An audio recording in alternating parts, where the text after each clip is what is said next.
How you doing, YouTube? Matt with Massive Beer Reviews back with yet another review. And today we're going to be going beer I've never had from a company I typically don't respect all that much. Not that I don't respect the fact that they make beer, but they typically make very, very, very tiny beers. And that would be Leinenkugel. Leinenkugel is known for their Shandies, which to me is almost a bane on the beer existence. Not near, almost equal to IPAs. But, and again, anyway, I shouldn't crap on any beers because it's all subjective, and if you like what you like, who am I to whatever. Anyway, this is a beer from Leinenkugels, but it's their Big Eddy line, which I've actually had. I believe it was a Russian Imperial Stout from them in this line, and it was quite good. So I am hoping for the best with this one. It is, like I said, Leinenkugels Big Eddy Oktoberfest. It's almost that time of year, you know, August, in less than a month, it's going to be Oktoberfest, so figured I'd give this a whirl. On the front, like I said, Big Eddy Oktoberfest, 2013 version, so it's got a year on it. Jacob Leinenkugel Brewing Company, a bolder, toastier take on Oktoberfest beer, dry hopped for added complexity. Not a huge hop guy, but hey, dry hopping can work if it's done right. 8.5% alcohol. That's nice for an Oktoberfest beer. They're usually a little bit less than that. And government warning on one side, random information on the other. On the top here it says our brewery was born on the Big Eddy Spring in Chippewa Falls, Wisconsin. Its waters guiding us through 5 generations of genuine brewing heritage. Now, label-wise, I know you can't really see this because I'm holding it too far away, but the camera's too far away, but whatever. Really like this label. Super classy, super nondescript, very simple, not much to it at all. I actually, one of the reasons why I tried the other one, the Russian Imperial, was basically based off the label. It's just, the label is just really classy. I just dig it. You know, not much to it, zero pretension, just makes sense. So yeah, fan of that label. So, but it matters what's inside. So hopefully, what's inside is just as good. Ooh, I got a whiff of that. It actually smells quite good.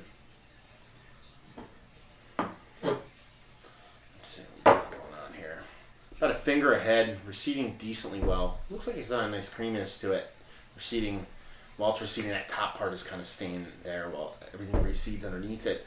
Off-white head, decent amount of carbonation. Doesn't look like it has super density, which is to be expected with an Oktoberfest beer.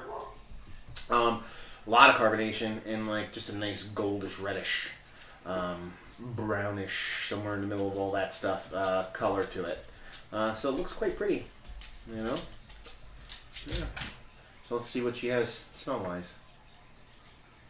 It smells good. You can definitely smell the dry hopping in it. I mean, there's a hoppiness to it, but it smells, doesn't smell bitter. It smells nice and sweet.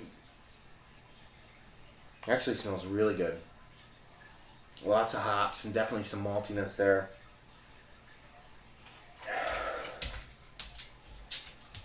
Sugar.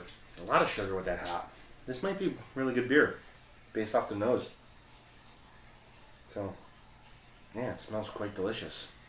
Let's see what she has to offer taste-wise.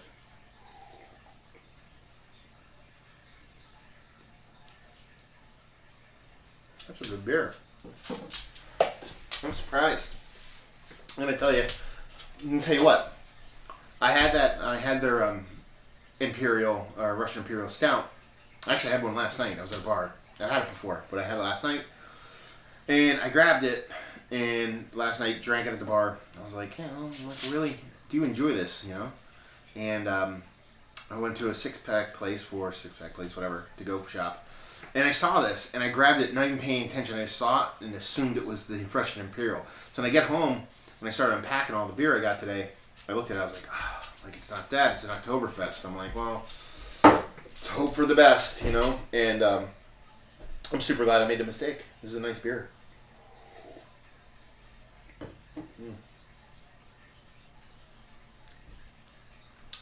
Definitely tastes dry hop in it, but it's not overly strong. I mean, it adds character to the beer. It's not a driving force. Nice maltiness to it, but not overly sweet.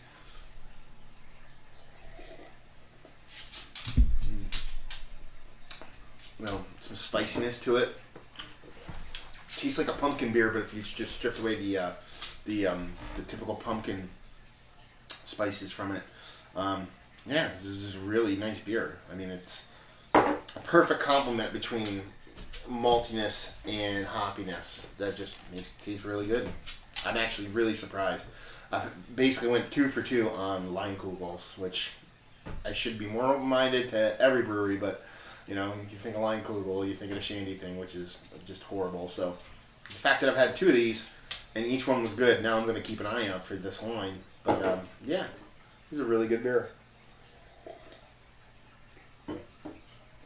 You know, it tastes like your Oktoberfest. You're almost like your Oktoberfesty Dunkel style beer. Just a little bit dialed up in both maltiness and hoppiness. I'm a fan. Rating wise, I'd probably give it like an 89.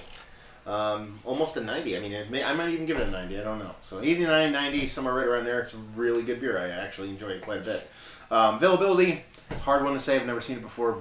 Today, technically, I didn't even see it because I thought it was something else. So availability, I have to give it a 2. Just because I know where to get it and I can go back and get it, and it's not too far. And for value, I think I paid $11 for a 4-pack. That's really good for a 4-pack of this magnitude. So I'd give it an 8 on a value scale. Really good beer. Yeah. I mean, if you're into Oktoberfest style beers, but you skew on the hoppy side, or in general you like good beers because this is a good beer, definitely might be something you want to check out. Uber Oktoberfest from the Big Eddy line from Leinenkugels. Yeah, really, really, really good beer. Thoroughly enjoyed it, and I'm gonna keep enjoying it because I got a couple more in there. So yeah, another review in the books. Matt with Massive Beer Reviews. If you enjoyed the review, if you ate the review or whatever, please leave comments and gripes or whatever in the comment section below. If you want to check us out anywhere else on the internet, you can on Facebook, Twitter, and Instagram at Massive Beers. We're probably most active on Instagram, just putting up beers we're drinking and beers we're going to review and updates on when the reviews come out and contests and just random tomfoolery. So if you want to follow us anywhere besides YouTube, which is our main home, besides YouTube, definitely follow us on Instagram at Massive Beers. And yeah, another review down. Hopefully you enjoyed the review. Hopefully you're enjoying a great beer right now. And hopefully see you next time. Cheers.